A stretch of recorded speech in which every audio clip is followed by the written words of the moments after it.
drink and supplement, like while we were there, just to make sure that we were topping up the electrolytes all the time. And I'm a strong believer that these products are really some of the best. And what's even better about them is that they're all drug-free approved products. And in the cycling industry, cycling doesn't have the best name.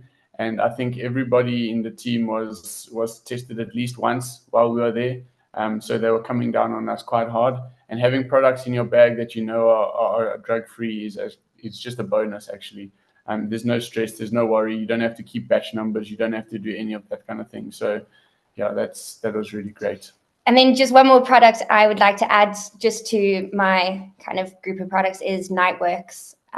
Quite diligent about taking that every night. And I really do, I don't know, I feel like it really helps my performance. So yeah. Yeah, I think we can get back to Nightworks, but that is really one of the golden bullets in my nutrition plan. But yeah, we can touch on that again a little bit later. So then the next thing I think we're moving to is food and nutrition. I think Lucy can talk to this a little bit, and she can give you a little bit of background of what was available and what we did to try and supplement that to just get more nutrition in and better balanced nutrition. Yeah, so I'm going to just open up and say I absolutely love salad. And it was one of the things we were not allowed to have. That photo there on the left was kind of the most vegetables we got, I think, for the whole trip. I think there was one night we had a bit of broccoli. But the other two on the right there, it was just kind of white carbs for pretty much 14 days.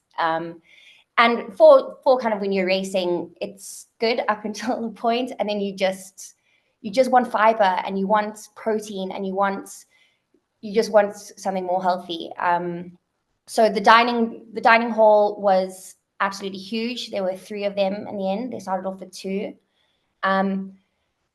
Yeah, I can go in. There was lots of queues, so you had to wait for your dinner. And we just needed more protein than what they gave us. There was times where you'd go and ask for more chicken and they'd give you a drumstick. You could have as much pasta and rice as you wanted, but you got 1 drumstick. So going back and having a citrus protein bar or your protein vegan drink, you just felt a lot kind of better that you were getting the right nutrition in. So Herbalife was an absolute game changer for us, I feel. So I mean, just on that other slide, I mean, there was a picture on the right-hand side which was rice, and pasta. That was the menu of the day for lunch and dinner every single day for 14 days. There was basically no. I mean, I think there was 1 or 2 occasions where there was some fries. On those 2 specific occasions, Lucy and I weren't actually even at the dining hall, so we didn't see that, but we just believed that other people had that. But yeah, rice, pasta, and chicken. I mean, rice, pasta, and rice with a little bit of chicken and red sauce was sort of the name of the game. And this is sort of like where we try to use what we had and then add to with our Herbalife products. So both of us had a full the large canister of shake with us, and both of us had a full PDM with us. Both of us completely finished those in 2 weeks. So 30 servings of shake and I think 42 servings of protein went down the hatch, and very much needed. I mean, like Lucy said, there wasn't a lot of protein on offer. There's another picture of there with like a little bit of eggs that if the eggs were edible, we would try and have a little bit of egg. But having products like Herbalife with us just made things a lot easier. We could have sort of like oats, or if there was like it was a meal that was high in carbs, we could always just go back to the room and make quite a heavy protein shake, just to get those the sort of balance the macros for that meal. We also had fiber and herb with us, just to try and get that extra fiber, as Lucy mentioned. Very little vegetables, very little salad, very little fiber happening at all. So quite a simple diet, but yeah, like I say, in those conditions, we did make it work. And sorry, just one more product to add that we kind of absolutely took a whole thing with as well was Rebuild.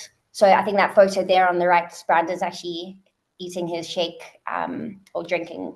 I think we were eating it at that stage.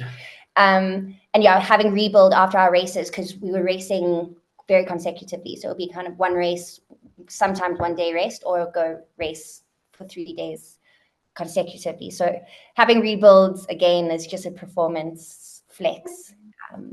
So yeah. Yeah.